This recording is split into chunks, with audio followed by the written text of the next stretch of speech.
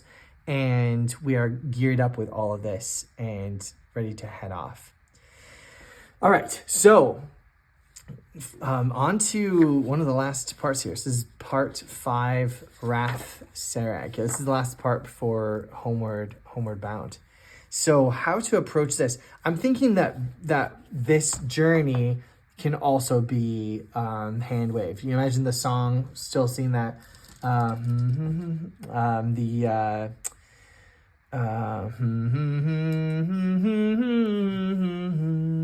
and we just travel. I'm thinking with great speed, with great stealth, and we sort of present ourselves as just a traveling dwarven caravan, not a battle army. So we are even though we have all of our armor and such, it's not on us, I guess, at this point, or it's underneath travel clothes. It's hidden. It's discreet. And so then we travel east and across Arthedain and through the Shire on to almost to Brew, where we then turn north and then head east out to the Weather Hills, and we come to we very carefully and secretly come to the Wart, and then from there we, after resting up and preparing, we head northeast out to Rath Sereg. I believe that Rath Sereg is here. Yes, up here. So all the way up near Angmar. And so I think we might need to do a travel from there to there. I think so. So this would be let's see, 1, 2, 3, 4, 5, 6, 7, 8. I think it's gonna be 8, like 160 miles to Angmar. And so we'll do some travel to Rath Sereg. So yes, so let's pull that up. It's gonna be 160 miles. That was a really fun council.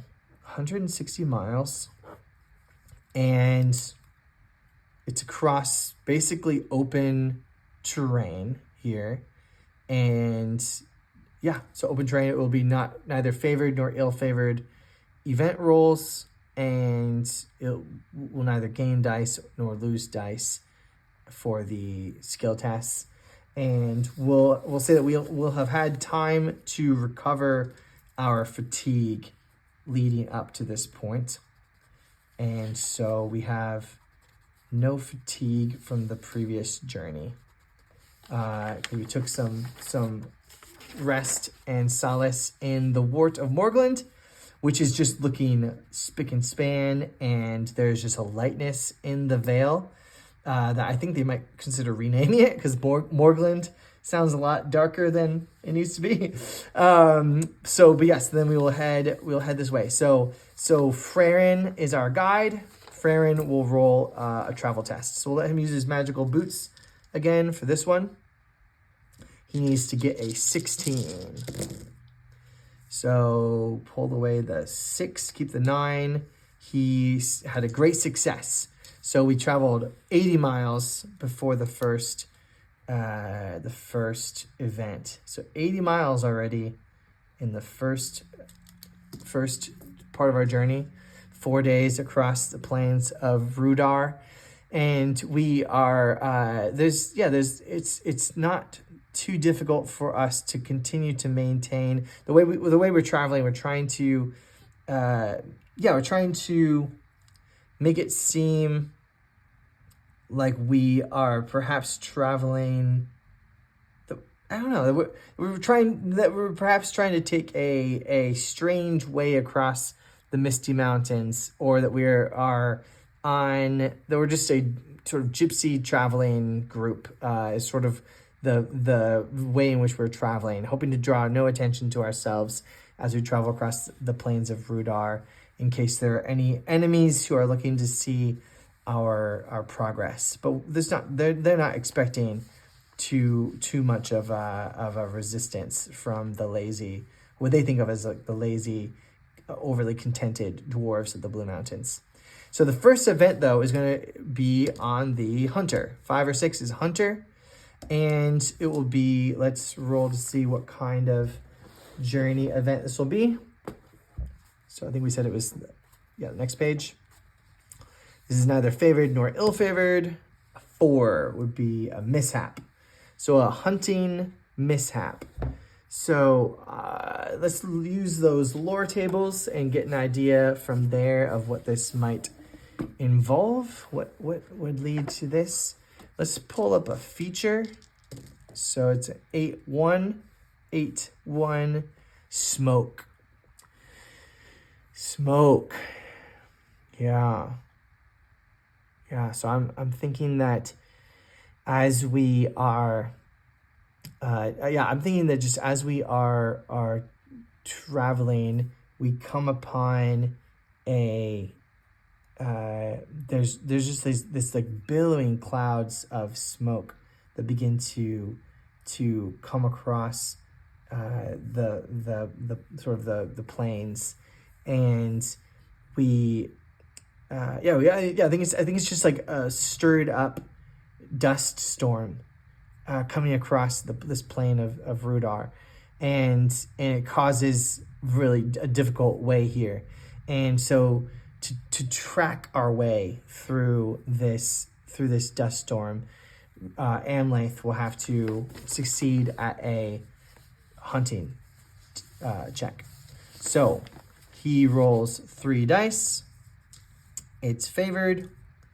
He needs a 14 to succeed. So here we go. See if we can succeed here. Gets a pull with a 3. It gets a 6. Oh, it's a 15. 15. He needed a 14. Succeeds. So he succeeds, and so all we have as a result from that is 2 fatigue gained per party member. He successfully leads us through this smoke and dust and such that was being blown up across the plain. We can't tell if it was just sort of a natural dust storm or if there was some like some terrible burn off. We think there was definitely smoke. It wasn't just dust, but we're thinking that maybe there was just almost like a plains fire that caused this horrible smoke to come rolling across the plains. So perhaps even like a forest fire from the east from some nasty works of the orcs. And so that's the first test there. And so now it is Frerin back to do a travel test. And I'm trying to think if he should try to get some more success dice here. No, he'll just roll. So he needs to get we said for Frerin, it's like not a small number. I think it's a 16. Yeah, he needs to get a 16. But he rolls 3 dice and it's favored. So here we go. He could get it all in one swoop here. Let's go. Hey, yes. It's favored. He gets it with a Tengwar. So we traveled the remaining 40 miles, or sorry, 80 miles, I should say. Another 4 days of travel. And that is that. So as we're approaching the fortress of Rath Sereg. All right. No, sorry, that's not 2 extra fatigue. So it should just be 2 fatigue per character.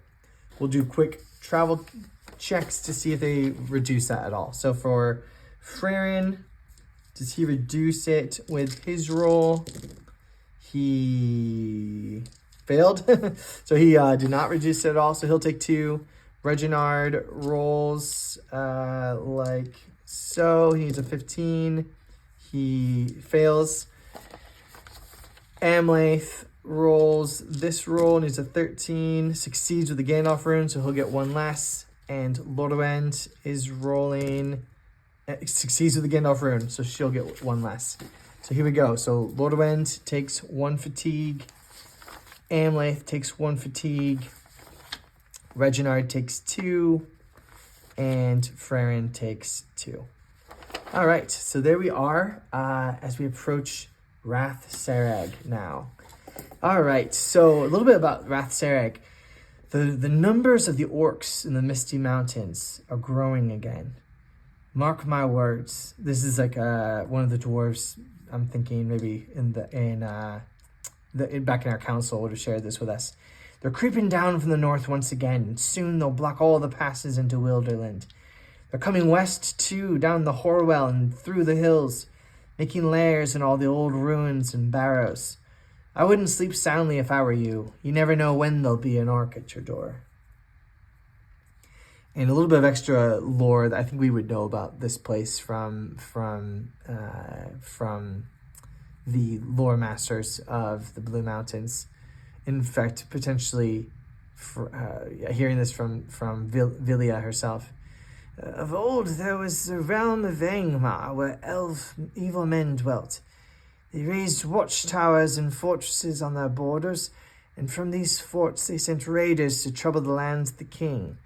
For many years they had great success, and the strength of the north was broken. Yet before Angmar could lay claim to all of Eriador, a fleet of ships stronger than any that had been seen in an age of the world sailed from the south. And from that fleet came a great host, and Angmar was destroyed. The city of Carndum and all the border forts were razed or fell into disrepair. And so a little more background on this. Rath Sereg was once a mighty fortress, guarding the southern approaches to the capital of the Witch King at Carndum. At its height, thousands of soldiers, men and orcs, dwelt here, and stranger creatures bred by the Witch King's sorcery lurked in the dungeons below. The fortress was virtually emptied of troops before the Battle of Fornost in 1975 of the Third Age, and only a handful of sentries remained behind. They watched the horizon, expecting to see the banners of Angmar returning in triumph, their allies laden down with booty from the sack of Arthedain. Instead, to their dismay, they saw the banners of the Lords of Gondor and the symbol of the White Tree. Had the defenders stayed at their posts, then Rath Sereg might have held out for weeks. For back then its walls were sturdy and tall, it was well provisioned, and even a small few guards could have defended its gates against the might of Gondor. Had they stayed then, Rath Sereg might have checked the advance of the enemy and given the scattered armies of Angmar time to reform. But the courage of evil men was lacking at the pinch, and they fled. Prince Earnar of Gondor ordered that the fortress be put beyond use. There was no time for even the skilled sappers of Gondor to level Rath Sereg, but they collapsed much of the underground cellars and dungeons, breached the walls in a dozen places, and set such a blaze in the main keep that the very stone melted. Rath Sereg laid in ruins for many centuries. At times, orcs or men dwelt here again, for even the wreck of a mighty fortress is a strong place. But it was not until the orc lord Hultmar came here after the Battle of 5 Armies that any work was done to rebuild the fortress. The orcs could not rebuild the central keep, but they have mended up the gaps in the walls with loose stones and excavated enough of the tunnels to house an army of orcs. Hultmar dreams of rebuilding Rath Sereg into a mighty fortress and establishing himself as warlord of Angmar. That's Hultmar, the orc leader who they were talking about. Hultmar Manyhanded. All right, so you can see there's Hultmar.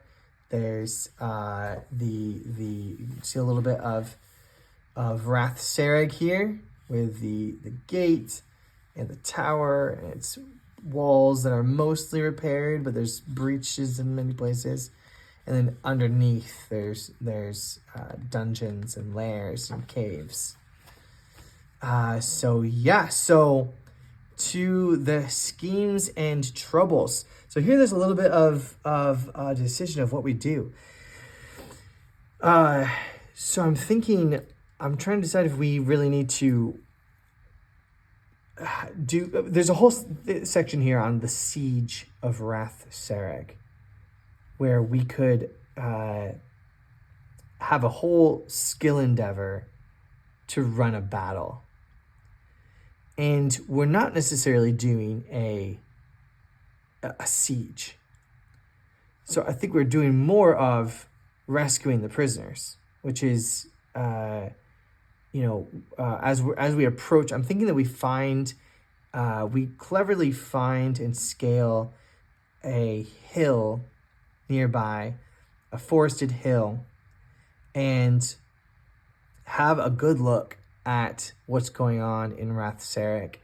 And we see as the day draws to a close, we see that the dwarves are pulled out from where they're kept, and they actually are forced by night to labor under the watchful eye of orcs. And so we see that they're brought out from their chained up cells, and as night falls, we see torches, and we see the orcs kicking them and whipping at them as they are forced to work, laboring to build up more of the fort. They're very happy, clearly, to have these more dwarven prisoners who could help them to continue to really rebuild up Rath Sereg, which is not at a great place yet, but they really want it to be this built-up fortress that can really keep out enemy armies. And so we're sort of spying down and looking at them as night falls, and have to decide together now how we will do this. I'm thinking that we probably should do like a skill endeavor to skill endeavor to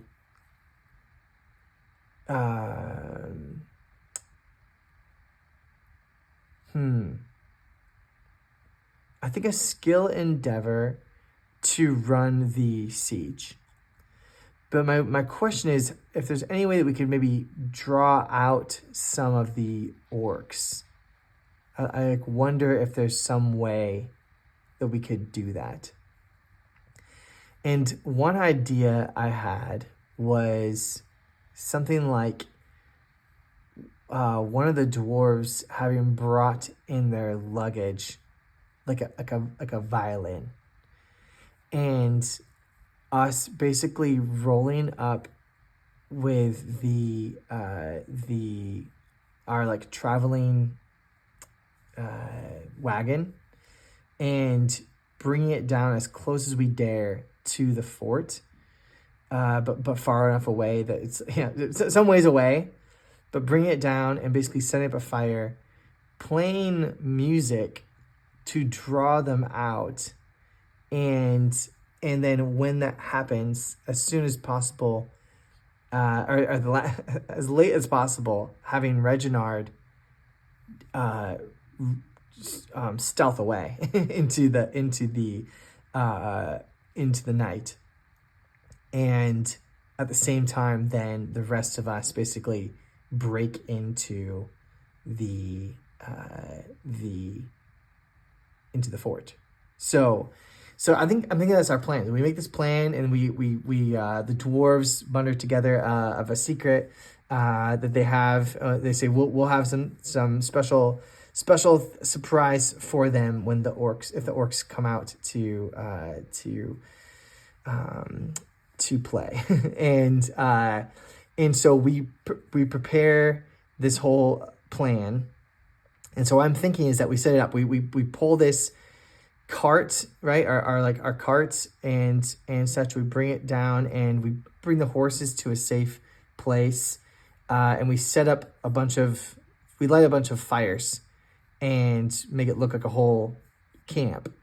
And then Reginard takes this violin and he starts playing this violin and sort of stomping with a kick drum, and tries to is singing as well as he's doing this, and he basically begins his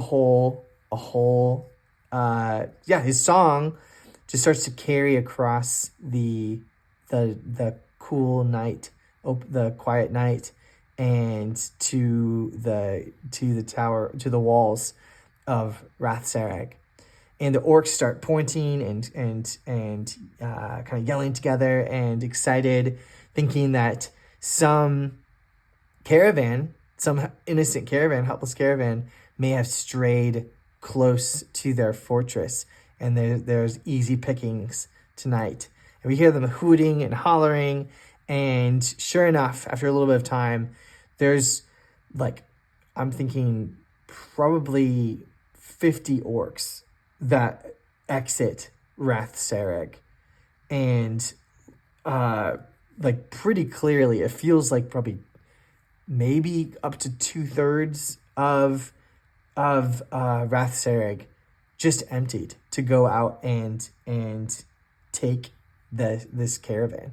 So as they start heading down, we look over a little bit fearfully as we continue to hear as the orcs kind of stealthily start leaving the Rath Sereg, and we hear the fiddle and the song of Reginard carrying across in the darkness. But we know we have a plan to fulfill, and so there's a couple dwarves that stay there on the hill as part of the plan. But then the rest of us, so it's about 10 dwarves, and the rest of us start picking our way down the hill towards the sort of the back of the fortress, what seemed to be the least guarded side, and we have to kind of figure this way out. I'm thinking that we get to the walls and we start to throw a grappling hook up the wall and start to try and climb up to get into Rath Sereg. And so I'm thinking we have to make athletics test here, and I'm thinking that Amlaith would make the first test. He has to get up. I'm thinking him and Lôrwend have to get up, and they'll help the rest of the dwarves get up. So Amlaith is going to roll. He's got 2 dice for athletics, and it's favored. And he is swiftly rising up the wall. I'm thinking that he will just. I think this will just be his roll. Well, yeah, we'll say that he gets an extra dice because this is going to be basically a useful item that we're using. Is this grappling hook, and it's specially designed dwarven rope and hook that it's essentially an assisted climb up this wall. And so we're doing this. He's got 14. Gandalf symbol. Let's go. So he succeeds and gets up the wall, and then Lôrwend is going to also be using the same dwarven stuff, and she is going to climb up here as well. So let's roll. She needs a 14. Hey, that's succeeds with a great success. So not only does she get up, but I'm thinking the great success would be that she does it very, very quietly and is able to, easily show the way up to the rest of the dwarves. And so she just kind of, she makes no sound whatsoever, gets to the top.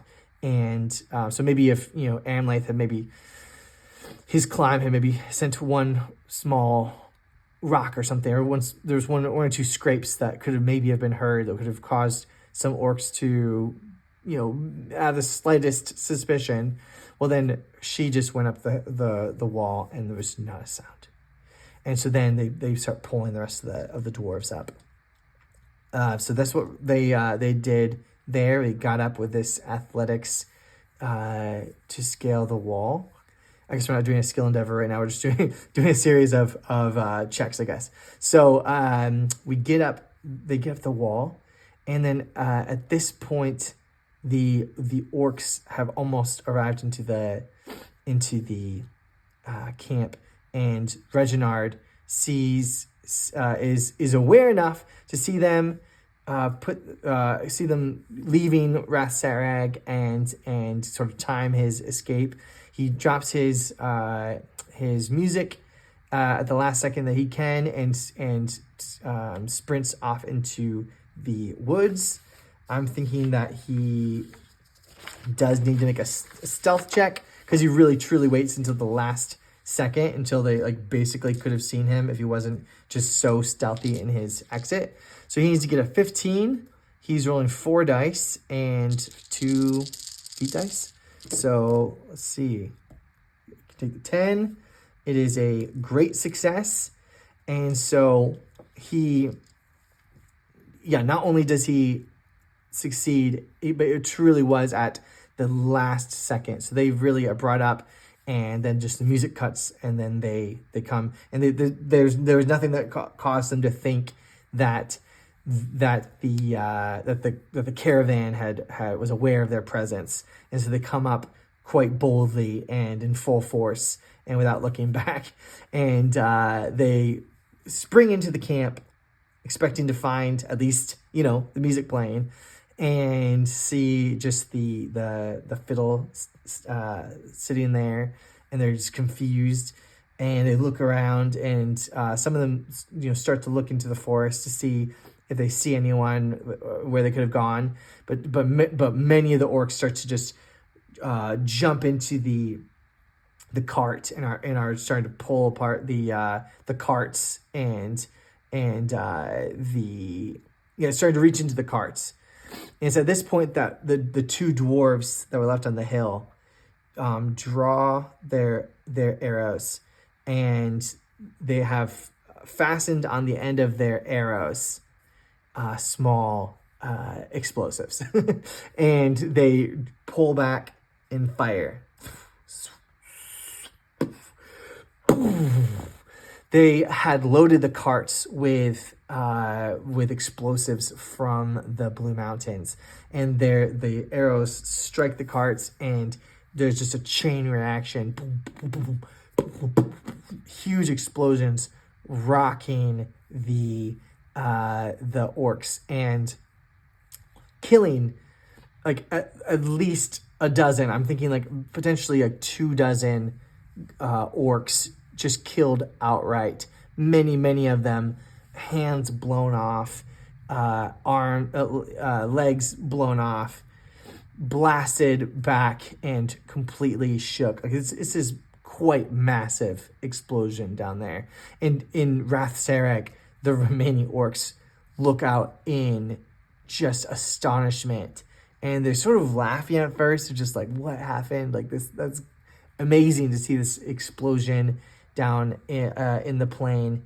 And as that's just lighting up the sky out on the far, on the southwestern side of Rath Sereg, our party is now going along the walls, or is descending from the walls and towards the kind of through the courtyards of Rath Sereg.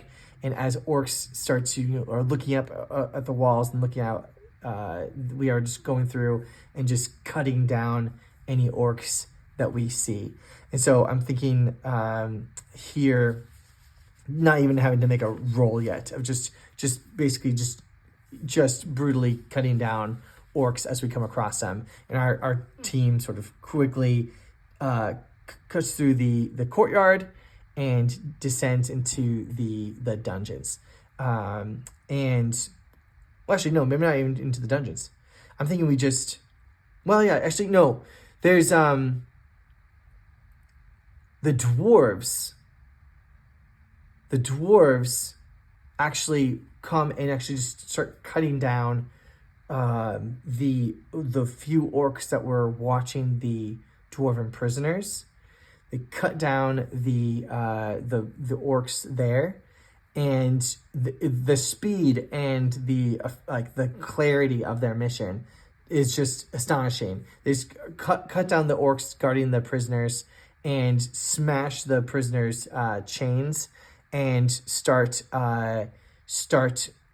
running back out, basically. And there's a few dwarven archers among them, and they're looking up at the orcs on the battlements, who are just illuminated against they're silhouetted against the explosion rocking the outside in the plain, and to just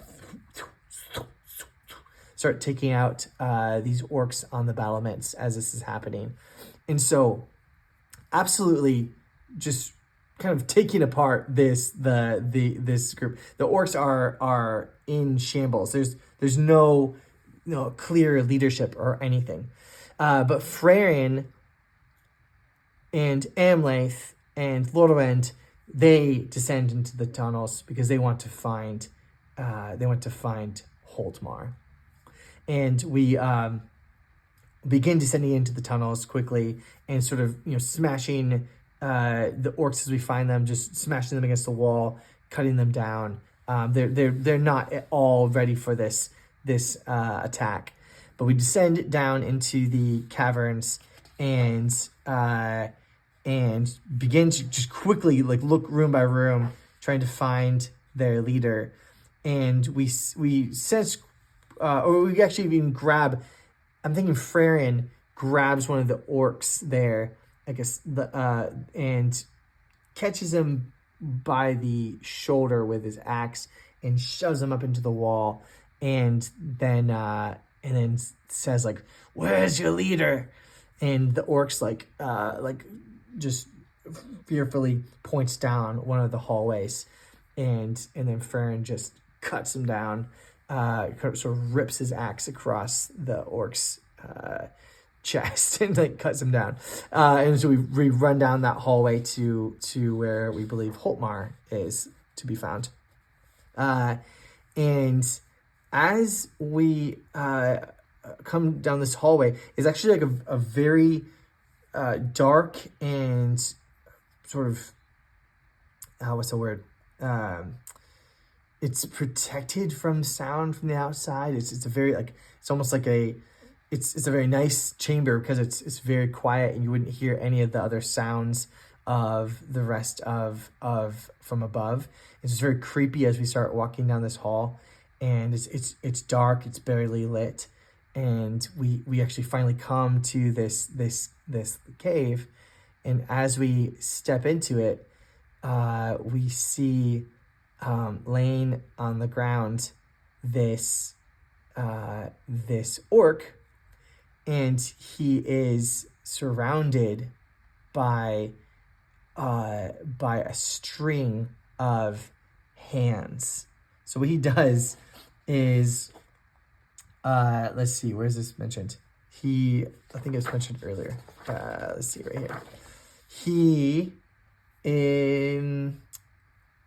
Where is this? He has a collection of hands in a circle around him, spread on the ground. And as we enter, they seem almost to stand up and just skitter for a second. And he springs up, turns his head and springs up and grabs his sword and snarls at us as he leaps to attack. And so we're going to fight Hultmar in this cave.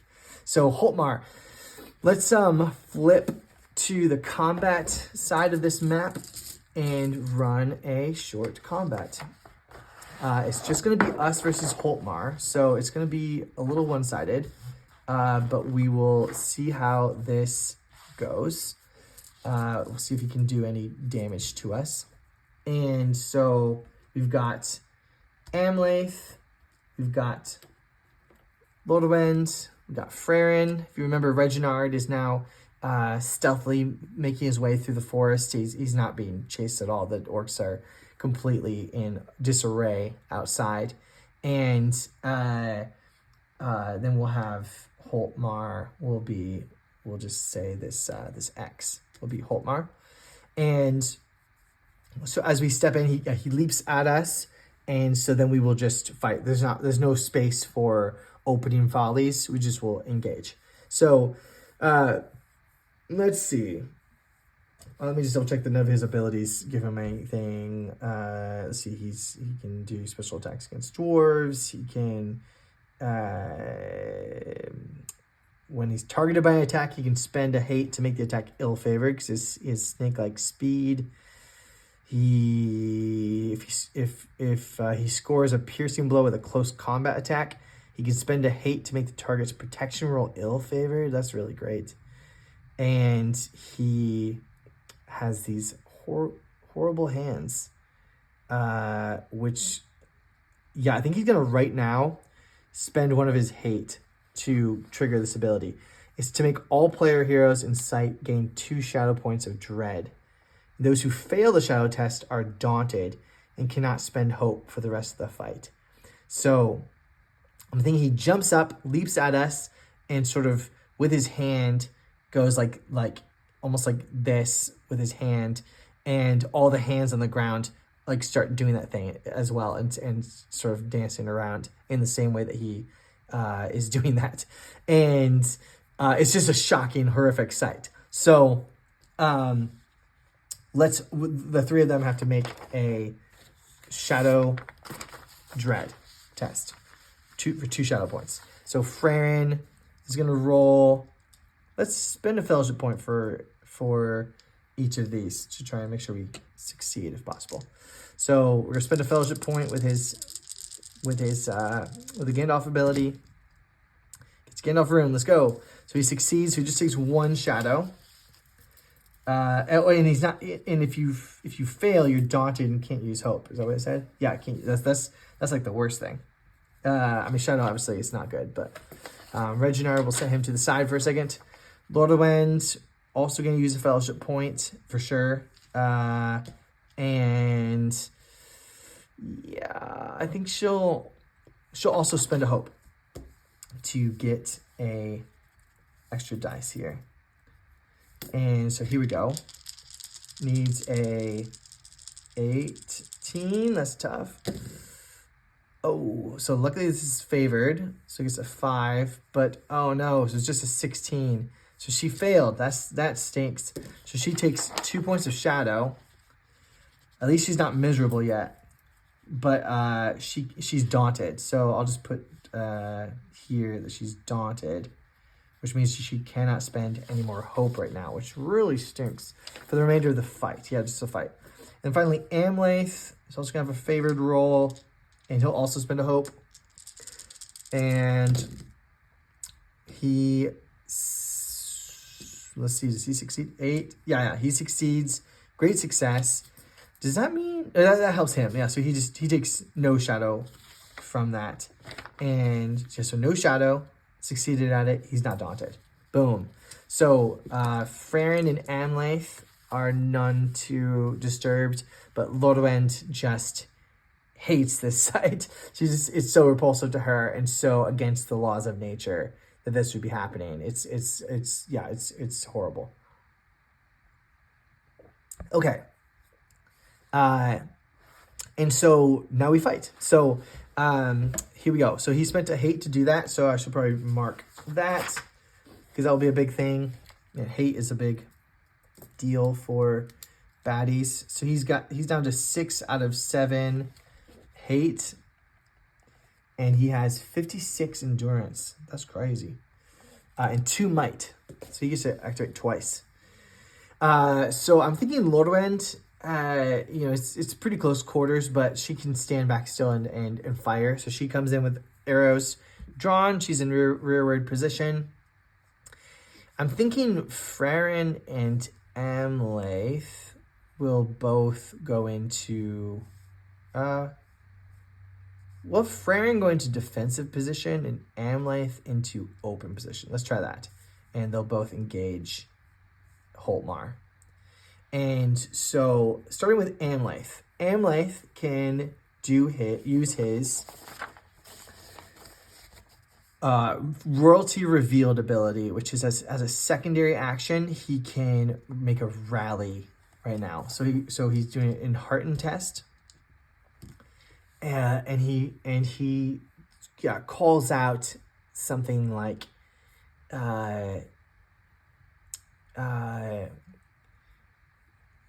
for all the dwarves of the Vale of Gold, strike now. Strike hard and fast. And I'm thinking that he's going to actually invoke his swiftness distinctive feature again, and spend a hope to get 2 extra dice on this roll. So 2 extra dice on this roll. This is an Hearten roll for the rally ability. That's a horrible fate dice, but luckily he rolled extra dice because he succeeded still despite a 1 on the fate dice. Succeeded. And so what that means that next round, everyone's going to be inspired, all of them. And anyone in forward position next round will have an extra dice for their attack. So that's very cool. And then Amlaith will then attack with his main action. So he's going to roll 3 dice. And I'm thinking that he sort of kicks some hands away, and then tries to actually chop at Hultmar's hands, because he just feels like he hates the horrific hands that are just kind of, in fact, the hand that's going like this, he actually tries to cut at that hand specifically. So here he goes. He's going to roll 3 dice and a fate die. He'll go ahead and spend a hope to get 1 more dice. So here we go. He's rolling. He needs to get what would normally be a 14, but Hultmar has parry of +3, it says. So he needs to get 17, right? Yeah, 17. Here we go. Oh, shoot. Not only does he fail, he gets an Eye of Sauron, which I think that I will go for using the ill favor roll. So what you can do is, if you want to, you can use over here the one of the solo tools is ill favor and favor tables. Or sorry, ill fortune, I should say. Ill fortune and fortune tables. So the ill fortune table, we're gonna roll on this and see, because we rolled an eye, roll and see what happened. 2.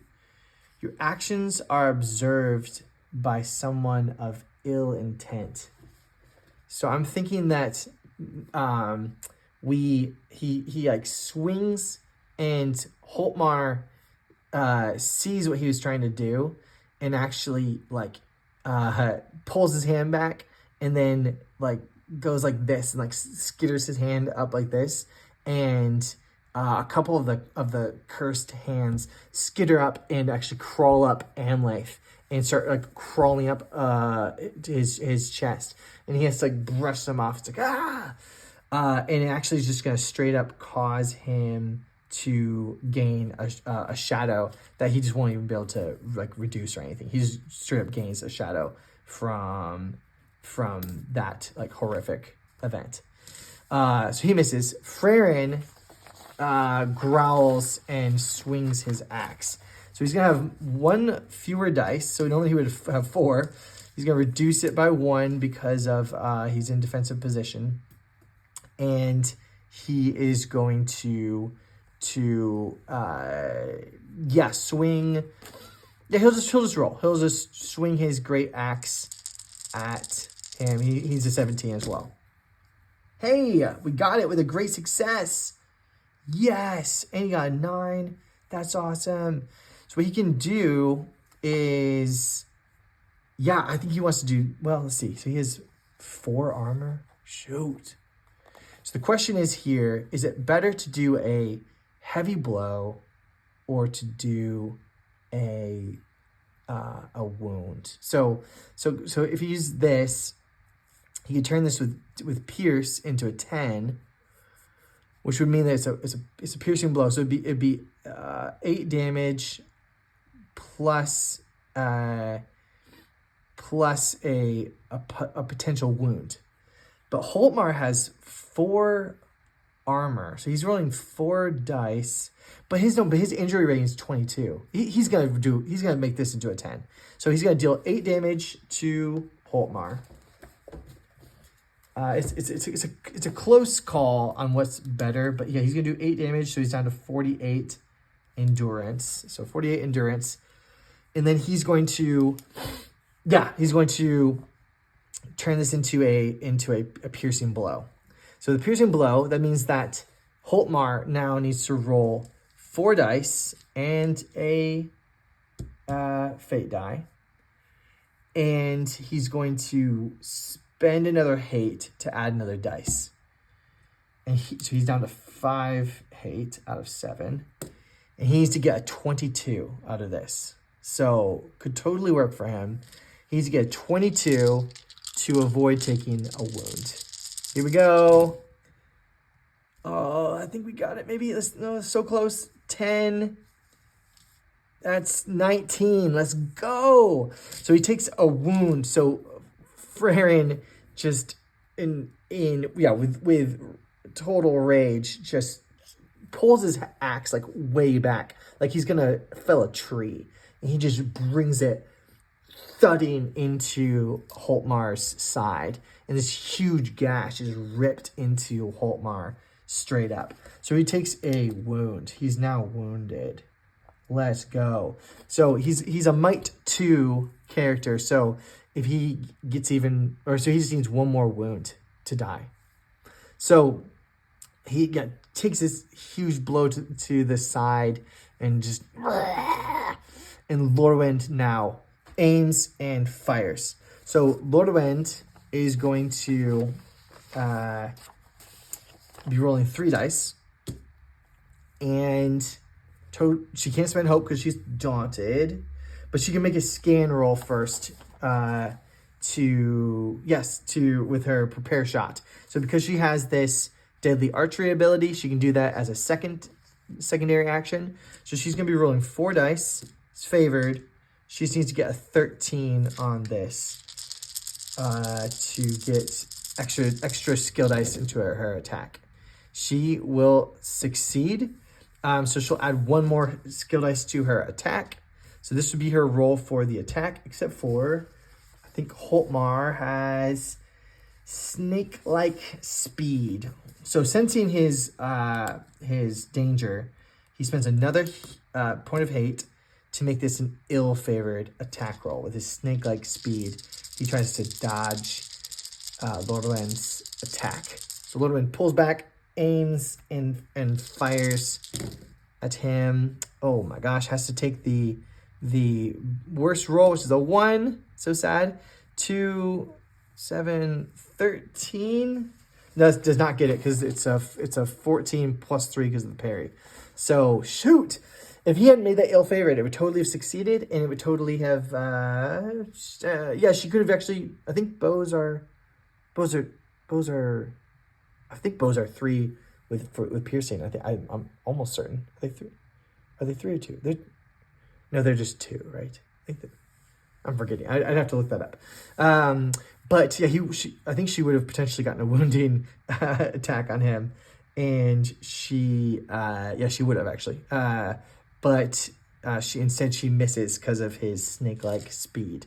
So now this horrible orc is going to now attack. And so he's going to, first of all, with his heavy scimitar, is going to whip out at Amlaith. So he's rolling 3 dice and a fate die, and needs to get a 16 because of his parry. So he's going to roll these dice. Gets a Gandalf symbol, which for us is good because that counts as a 0 when he's attacking. So it's a 12 right there. And so he misses swinging at Amlaith. But he kind of pushes Amlaith away, and actually he misses, but then kind of pulls Amlaith's face down to see another hand trying to jump up at him. And then he turns, and he, with hatred in his burning his eyes as he sees Frerin the dwarf, who's just had pulled his axe out of his side. He just brings his scimitar down, trying to smash Frerin the dwarf. And so he rolls 1 less dice because Frerin's in defensive position, but it's favored because he has hatred of dwarves. So, and he needs a 14. So he takes a 7, not the 6. It's a 9. That's a 14. It's exactly a 14. And so he will just do his damage, which is 5 damage. So 5 damage to Frerin. He'll go down from 28 to 23. All right. And now on this following round, they were successfully rallied. So they're going to pop to forward position and attack Hultmar. And so now they just all abandon. They just go for it because of Amlaith's inspiration. And they're inspired. So if these two could spend hope to get 2 more dice instead of 1. And Lôrwend, unfortunately, is still daunted, so she cannot use any hope. So sad. So sad. But so then the 2 of them will attack. So let's have Frerin just took a glancing blow from that scimitar, whips his axe around, and tries to just cut Hultmar in half, basically. Or basically swings around and almost like a tree where you cut one side and then cut the other. It's like he's trying to just chop the other side, and swings this mighty swing. So he would normally roll 4 dice and a fate die, but he's in forward position. He's going to spend a hope to get 2 more dice. And so he's almost miserable. He's at 10, got 9 shadow, 10 hope. He's got 9 shadow, almost miserable, which miserable main thing for him would just be that an Eye of Sauron becomes a automatic failure, which is kind of a pain actually if you're rolling a bunch of dice like this. But yeah, this is his roll. I think that's his whole roll. And he needs to get a 17 because it's 14 plus 3. Here we go. Gets a 6 here. This is good. He's succeeding. He can do a heavy blow. He can't turn this into a piercing blow, sadly. So he's going to do 8 plus 6 plus 1 because it's two-handed. So 15 damage as he hacks at Hultmar, but it doesn't really pierce through his armor. So he's down to 33 endurance. And then Amlaith just brings up his sword, kind of brushes the creepy crawly hands off of him, and then just stabs Estelang at Hultmar, and just kind of says what do you say? Something like die now, foul many-handed fool. Yeah, something like that. and he just stabs at him. So he's gonna have 3 dice normally.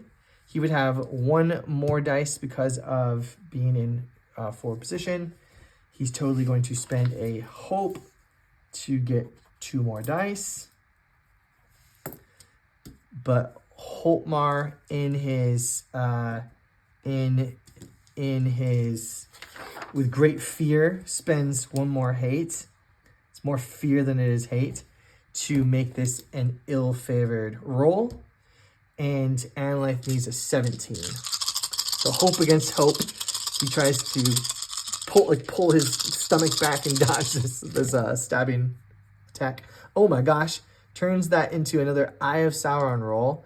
But he's not miserable, so it's not an automatic failure. And he actually still succeeds. It's a great success. Can't turn it into a piercing blow, but you can do a heavy blow.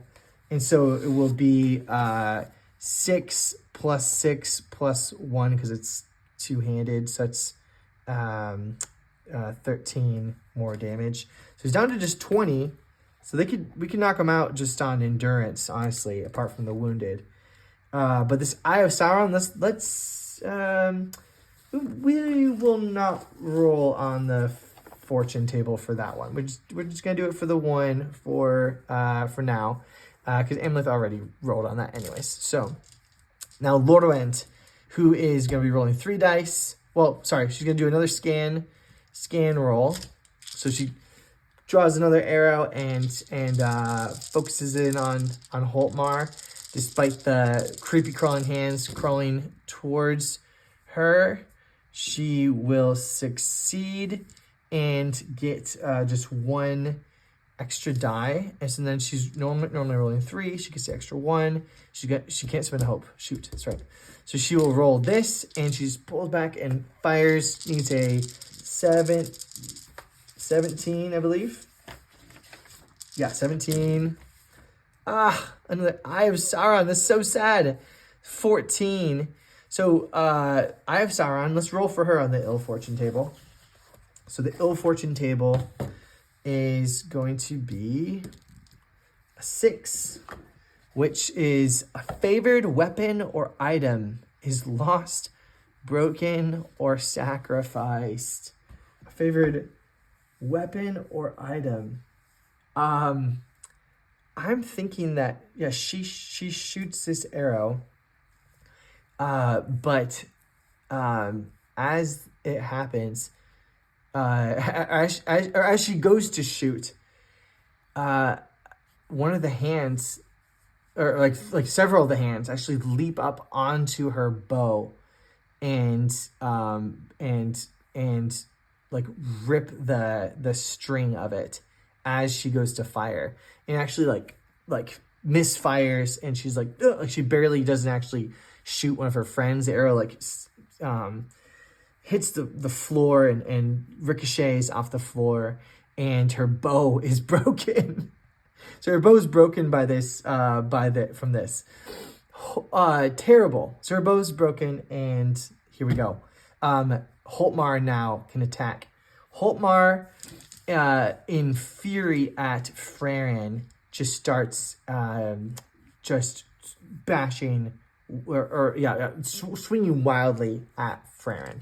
So he's gonna roll 3 dice, and it's favored because of hatred, and +1 because of Frerin being in open stance. So yeah, let's see how this goes. He needs to get 14. Oh my gosh! So he's 10 and 10. He's gonna keep the 10. So he doesn't even need to make this piercing blow or anything, which I don't think he doesn't have pierce. So yeah, but it is a piercing blow. So he's gonna do a heavy blow with this. That's 7 more damage. So he swings, trying to get Frerin, and then finally like kneels down and cuts at Frerin's leg, and to see if Frerin was able to avoid getting terribly cut into the leg. He's taking 15 damage, I think, for Frerin is. So no, 5 plus 7, so 12. 12 damage to Frerin. So he's gonna be, I think, weary now. 12 damage, yeah, he's definitely weary. So, wow, that's crazy.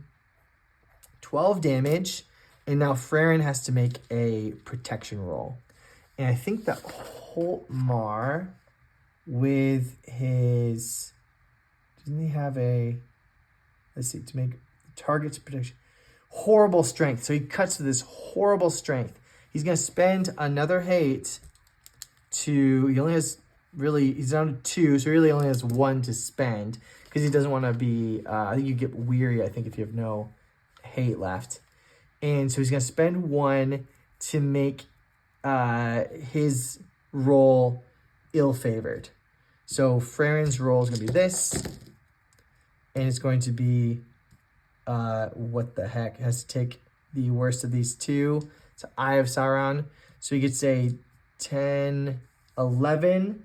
So totally is going to fail against the 18 that he needed. And so not only does he fail, but we're going to roll on the ill fortune table for him. So he takes a wound, which is going to be a 6 days to heal wound. There we go. At least he didn't immediately fall unconscious. But yeah, he just growls in pain as this happens. And then what else happened? That was ill fortune. That's an 8. An 8 on the ill fortune table is gonna put it. It says an old injury or stress resurfaces. An old injury or stress resurfaces. So I'm thinking that as he cuts into his leg, that it's really, I mean, I think it's really like his weaker leg, and it cuts into where an old wound was before, and he had sort of a tendon or something that was at risk, and it just cuts, and he just collapses in pain onto one knee, for at least from the moment, and that's gonna be bad. So he collapses, kind of falls from that, which is gonna make him have. I think it's gonna give an extra dice to him for this next roll, because he still has 1 more attack.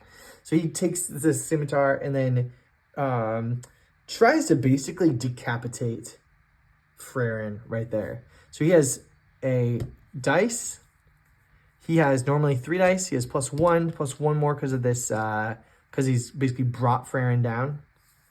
And he's going to spend his last hate. No, he can't spend his last hate, because if he spends his last hate... Right, no, sorry. He has 1 more... He has 1 more hate to spend before he is weary. So he spends 1 last hate to get 1 more success dice. I'm going to roll all black dice for this, because this is horrific. This is going to be... Oh, it's favored too. That's terrible. And if he gets a successful piercing blow, this will be very, very bad. So he tries to decapitate Frerin right here. Oh my gosh. So he gets a 10, pull away that 6, with a 6.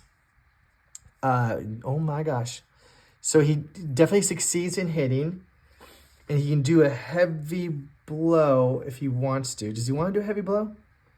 Because a heavy blow would mean that he'd bring him to 0 endurance.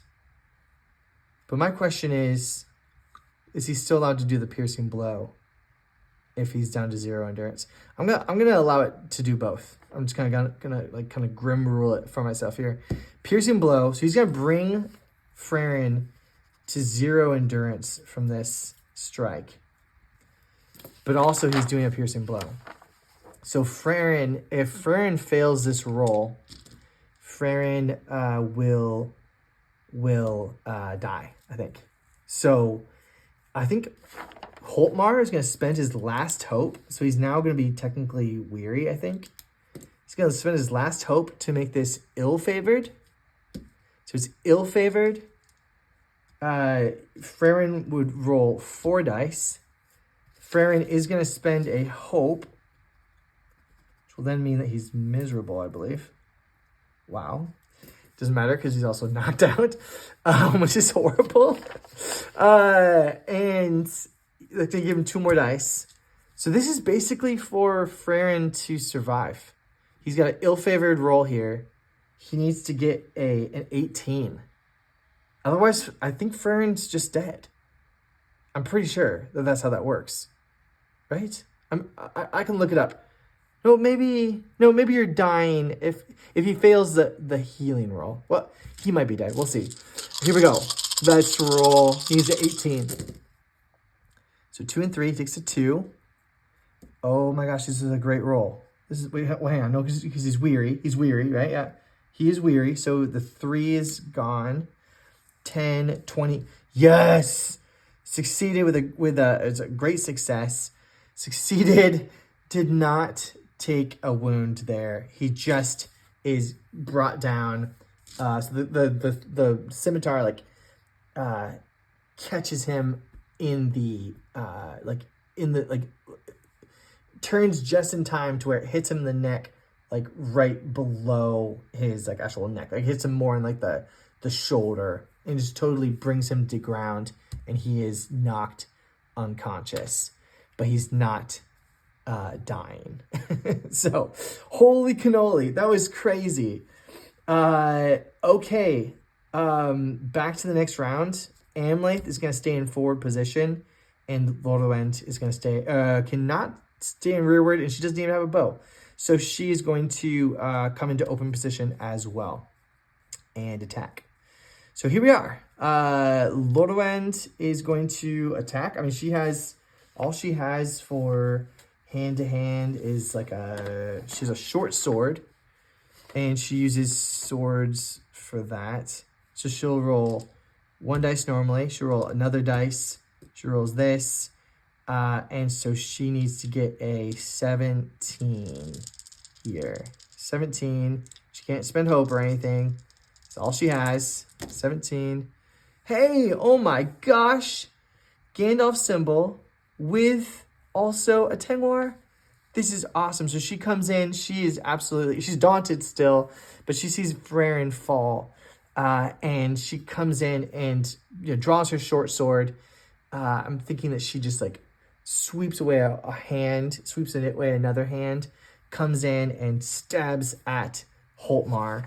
And she's going to be dealing 3 plus a heavy blow of 6 more is 7 damage down to 13. And it's a piercing blow. So Hultmar now has a protection roll, which is going to be 4 dice. And he needs to get a 16. And he is weary, so the 1s, 2s, and 3s will get swept away. So this could bring him down right here. Eye of Sauron, oh dang it. Eye of Sauron for them is good. Because these would have been swept away. She totally would have failed if it wasn't for this eye. So she just stabs at him, and he twists out of the blade, but took some loss. And now Amlaith just yells a great yell. And I think just smashes his scimitar down on the ground, and then tries to just to bring his sword across Hultmar's chest. So he's rolling normally 3 dice, 1 more for being in forward. He's going to spend a hope to get 1 more dice. Yeah. And that is his roll. He's going to roll this. Try to take him down. Okay. The 1's not good, but he still got it. Let's go. Succeeded with a great success. Yes. So that's so good, because I think what he's doing is normally 6 damage, but then he does a heavy blow is 6 plus 1 because it's two-handed. So it's 13 damage, which is exactly how much was left for Hultmar. And so he just yells and just, for Frerin, and cuts him across the chest and brings Hultmar down to the ground. And then he just, with just a, just with a dark light in his eyes, he says, says quieter now. He says, for Frerin, and stabs into Hultmar, and all the hands shoot up and then he pulls it out, and he says, for Flokinar, and stabs him again, and the hands are And then he pulls it out. He says, "For all the dwarves of the Golden Vale." And he stabs down and like sort of like grinds his sword into him. And the hands just and fall silent. Hultmar is dead.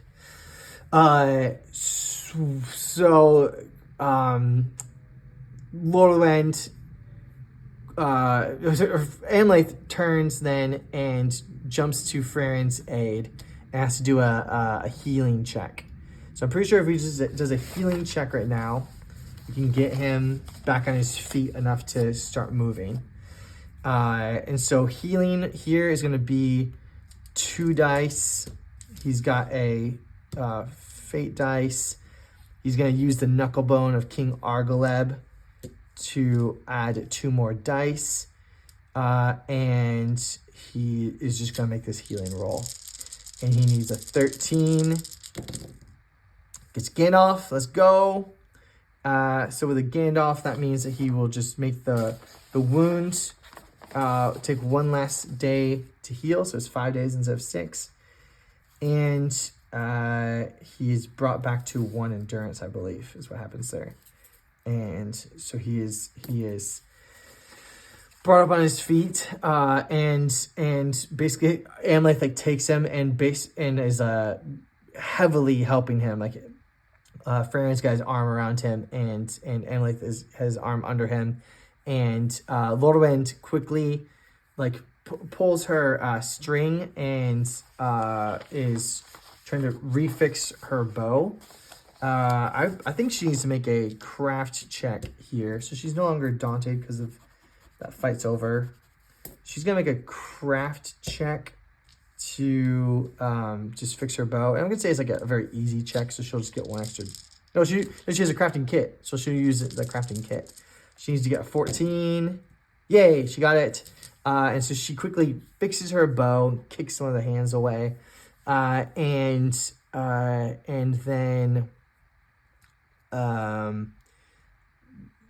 there's a greater hoard of treasure here, but we're just gonna let that go. We don't care. We don't want this cursed treasure. We need to get out. And so Lôrwend looks over at it a little bit longingly, but then she scoops her arm under Frerin as well and starts like just taking him out. And I'm thinking that she's going to make a athletics check to try and carry Frerin out of here. And she's going to spend a hope to make it a magical success. So just magically, she is going to succeed when she would not have otherwise. She just scoops him up on her back, and we just like run out of the tunnel. As we're leaving, I'm thinking that we see at the end of this like other passageway, we see this. We like turn and we turn a corner and we see down this passageway this horrible orc, and he gives us one look, and he just sort of turns up his lips and then bolts out of the out and away, and with like startling speed, and just out and away. He's just gone. But we could tell that he was another, important orc. Like he clearly, everything about him just said this was a very important, special orc, and so we just we see that happened. We keep running and trying to get out, and I'm thinking that as we are leaving, we're basically like running out of the dungeon. The orcs are still in disarray. The dwarves have actually gotten like up over the wall and are out. We go to like another wall and see that actually from the inside you can see where like it's actually pretty easy, like a actual easy way to to get up onto the wall and down and out. And actually, if someone was attacking, like, it would have been an easy way in or out at this part of the wall. Like, you couldn't tell as much from the outside, but from the inside, it's like, clearly this is like an easy way. It's almost like a hole in the wall. We just exit the fort as the orcs are still just in total disarray. Amlaith, I'm sure cuts down probably 2 more orcs as we leave and go out into the darkness. And I'm thinking we just basically, Reginard has been doing a great job connecting all the dwarves as they left the fort. And then he sees us and he kind of whistles, and Amlaith hears the cry, and he knows that the whistle is from Reginard, and just basically quickly run out and connect with them. And we have the horses that we brought with our caravan, and I'm thinking there's enough for all of us, including the dwarves. Right? No, never mind. Sorry, scratch the whole thing. They don't want horses. They'd sent the horses riding off in another direction, the ones that we used for the carts, and just basically let them go for now. And we just basically start making our way into the woods, and I'm hoping to sort of cover our tracks. I'm thinking Amlaith needs to make a hunting check to try and cover our tracks, is the idea. So he's going to roll 3 dice and 2 fate dice. And he needs a 14. And he's going to use his bird whistles and such, and basically sort of use those to send almost a false, almost a ventriloquist type of thing to send people on a false way. So we'll get an extra dice from that. He needs a 14. Yay! Wow, it's extraordinary success. Extraordinary success. So I'm thinking that he actually says, like, go on ahead, I've got this. And so using his hunting lures and bird whistles and such, he leads whatever orcs had finally begun to gather together and try to run after the dwarves. And he leads them on a merry chase out into the opposite direction from whence we are going, and then is able to then double back and come back to our group. And we head south towards down towards the Vale of Morglynd.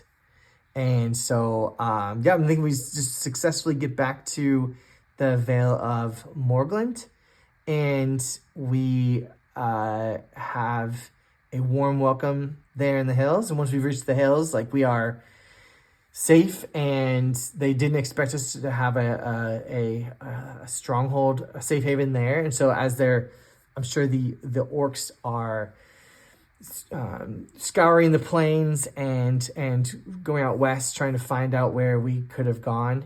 And they are unaware that we actually were able to just sneak into the Weather Hills and find a safe haven in the hidden Vale of Morglynd.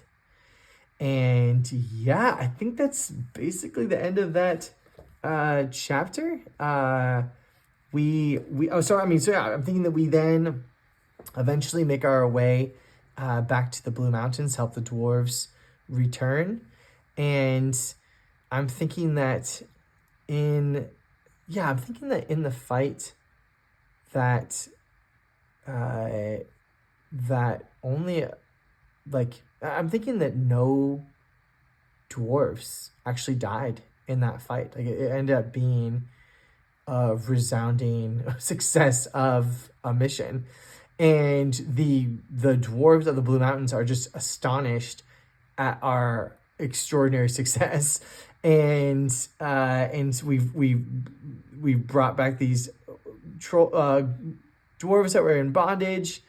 We had a hard-won victory, and we killed Hultmar. There's still many other orcs in that fortress, but we also rescued all of their dwarven prisoners, so there's no hope of them easily rebuilding with dwarven expertise. And we had a strong sense that whatever that orc was doing that was there, that left and escaped, that something else was going on with him. But maybe especially because as we left the fort and in the great distance, we could see what looked like the spirits from the Hill of Fear gathering over Rath Sereg, and screaming and whistling, and the same spirits that we'd seen in the when we'd gone up to, where was that? The Isle of the Mother. The same spirits from the Hill of Fear. And so we feel that whatever that orc was there, it seemed almost like he had summoned them down and called them down to Rath Sereg. So we believe that it's all connected, and that these orcs must have come out driven by either by the orders from the Hill of Fear and or from Mordor, because of the entrance into Moria and everything that was happening there. So that we returned to the Blue Mountain, and Villia entrusts us with dwarf forged weapons and says to us, "Dark days are coming," she whispers. "It is best that good steel not sleep under the mountains."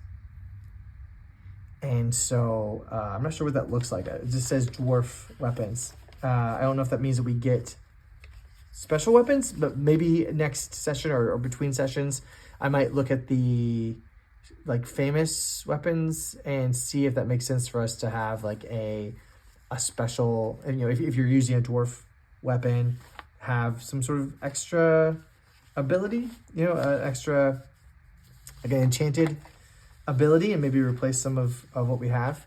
We will see what that would be. But yeah, so that's the end of the adventure phase, and I'm thinking that everyone would gain probably I think 6 is fair there. Six adventure points, 6 skill points, and then I can decide later what all to do with that. But yeah, we'll go into a fellowship phase, which I will figure that out. Yeah, again, either next session or between sessions.